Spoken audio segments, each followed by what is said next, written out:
Pedro Ferriz Híjar y Pedro Ferriz Secón. Central FM. Equilibrio. Bueno, y estamos aquí con mi... Sí lo conocen, ¿no? Sí, a usted, sí. Claro, por supuesto. No, a usted, pues si se trata de usted. Oye, hay mucha información hoy, ¿eh? Hoy sí, primero, qué bárbaro. ¿sabes qué? Agradécele al público porque ¿sabes qué? Hay mucha gente que le gusta mucho tu presencia. Hombre, muchas gracias a todos y por supuesto es un placer estar aquí con ustedes. Y bueno, como te digo, hay mucha información el día de hoy. Primero con lo de, vámonos si quieres por lo que me pediste del presidente nuevo, porque tenemos dos presidentes del Tribunal Electoral del Poder Judicial de la Federación ahorita, pero ayer teníamos 3. Porque en lo que se nombró uno a otro, alguien tuvo que tomar la presidencia en ausencia del presidente. Entonces, exacto, entonces sí. Hemos tenido un rollo. Pero bueno, hoy el presidente sale a decir que lo que pasa en el Tribunal Electoral es que hay un descontrol y que por eso se tiene que reformar el tribunal y el INE.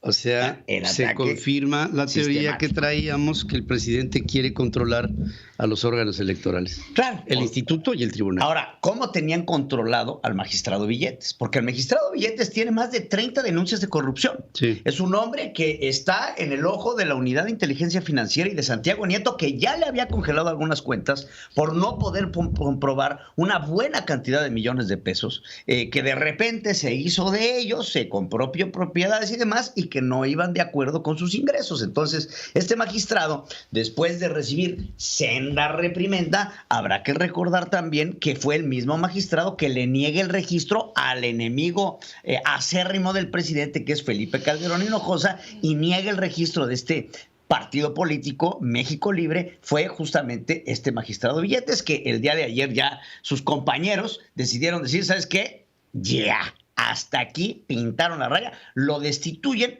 de forma, pues, extralegal, por decirlo así, porque... Yo creo que no hay la previsión de una revocación por esta vía. No lo hay, y él tiene un mandato que pues va hasta los 4 años, ¿no? Ahora, en este mismo término, hay que saber que, por ejemplo, hoy se le hizo una pregunta interesante relacionada al presidente sobre la revocación de mandato, porque estamos hablando en el sentido estricto de una revocación de mandato. Entonces, hoy le preguntan al presidente, oiga, señor presidente, y vamos a suponer que llegue la revocación de mandato, que primero que pase la ley de revocación de mandato, que no ha pasado, y que una vez que pase la ley, usted pierda. La ley no es retroactiva, por lo tanto usted no podría ser destituido. Y dice el presidente, este no es un asunto legal. Imagínense que yo sea presidente sin tener el apoyo del pueblo. Pues imagínense que este magistrado no tiene el apoyo de los otros magistrados. Entonces, bajo ese mismo precepto, pues también se tiene que ir. Entonces sentaría ahí... Ahí hay que, primero que nada, tener lógica en los argumentos que pone el presidente de la República. Pero claramente no los tiene porque ha sido demostrado que Andrés Manuel López Obrador no tiene una línea de pensamiento. Dice lo que se le ocurre. Entonces, hoy, en una intentona de hablar de este tema, habla sobre un tuit que lo pone en la conferencia mañanera, en donde este magistrado insulta al presidente de la República. Te pongo el tuit, por ahí lo tienen, chavos. Sí. Este tuit que es el que pone, en donde dice el magistrado en su tuit, ojalá y se muera este viejo culero de Palacio Nacional. Es un tuit que se pone el 5 de octubre del año 2020 y que esto fue a las 2:22 p.m. Inmediatamente después de algunas horas, como a las 5 de la tarde, el mismo magistrado pone un tuit ese mismo día diciendo que su cuenta había sido hackeada. Ahí está el presidente de la República exponiendo al magistrado de esta forma, ¿no? Ahora, ¿de qué habla el presidente? Y te lo pongo, esto fue lo que dijo en la conferencia mañana. Hay una situación de crisis en el Tribunal Electoral,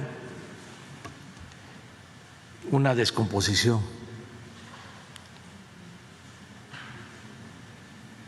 De ahí la necesidad de reformar tanto el INE como el Tribunal Electoral.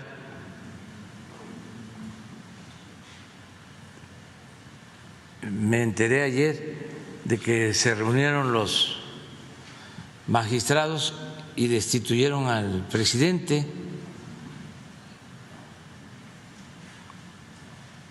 Y resulta que el presidente que eligieron en una ocasión me insultó. Entonces, pues en una ocasión nada más dijo que ojalá y se muriera. Eso fue lo que dijo. Eso fue lo que dijo exactamente el magistrado. Dijo, pues si no lo insulté. Pero bueno, digo, imagínate, en una ocasión me insultó, pues somos muchos los que y son muchos los Ahora, que, no deja de pensar el presidente en él. Te lo dije ayer, ¿no? Él. Todo lo que le pongas al presidente es él. Yo mime conmigo. Exacto. Entonces, eso como primera instancia que lo habías pedido sobre este magistrado. Ahora, en segunda, hay que hablar de lo de Marcelo Ebrard y esta demanda que hace a las fábricas de armas en los Estados Unidos. Híjole, qué vergüenza, francamente. Tenemos tantos problemas en nuestro país. Como para ahora, pues ¿saben qué? Váyanse a buscar a los chinos por inventar la pólvora. Vamos, no tiene ni pies, no tiene cabeza la demanda, la cara de los estadounidenses y la reacción por demandar a las fábricas de armas, porque inclusive el presidente de la República hoy en la conferencia mañanera acusó a los fabricantes de armas de hacer pistolas a la medida para los narcotraficantes. ¿Hay un descontrol? Sí, pero no es un problema que viene a solucionar el presidente de México en un tribunal de los Estados Unidos cuando dice que hay que respetar la soberanía.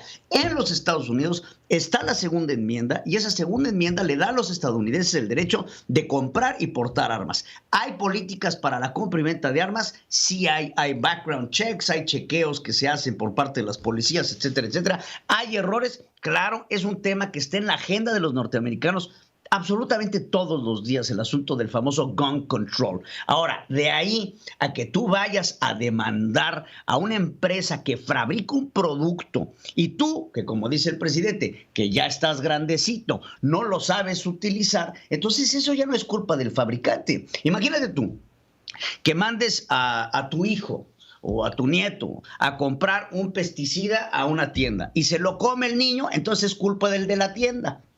Pues no, así no funcionan las cosas. Entonces, esta demanda que hacen, inclusive ayer da Marcelo Ebrard una rueda de prensa en donde se presentan los objetivos de la demanda, porque algún objetivo debe de tener. Y dice el Marcelo Ebrard, dice que lo que necesita, lo que quiere México es que monetariamente hablando, estas empresas compensen a México por los daños ocasionados. Y les pide $10 millones. Les pide, no, porque el juicio, el monto va a ser determinado en la demanda y pues ya sabes, ¿no? La cantaleta de que busquen un mejor control y demás. Ahora, todo esto está en el debate de los Estados Unidos. Se ha hablado muchísimo sobre el control de armas en Estados Unidos y esto es una legislación de los Estados Unidos que se tiene que ver en los Estados Unidos y México, perdónenme, pero no tiene absolutamente nada que hacer con el tema. Si tú compras las armas y las mal usas, no es una culpa de los fabricantes de armas. Entonces, a mí me lamenta mucho que tenemos un presidente que en lugar de buscar arreglar los problemas de seguridad interna, arreglar los problemas de México, busca desesperadamente a quién culpar.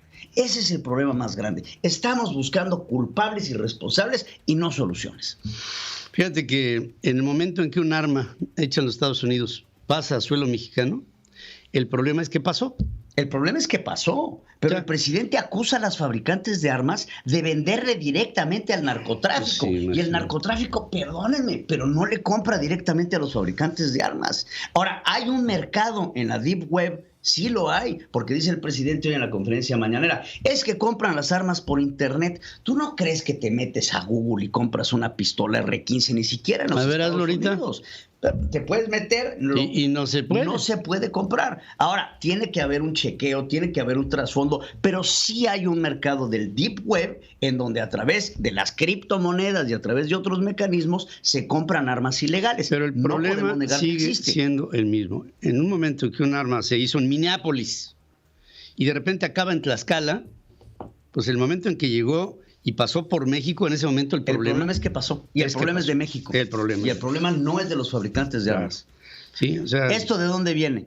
Rápido y furioso, Felipe Calderón Hinojosa. Esa es su agenda. Su culpable. Ese es favorito del día de hoy. No tienen otra cosa. Querido, gracias. Y ya nada más para Rubicón, ¿quién se encarga ahora de la distribución del gas?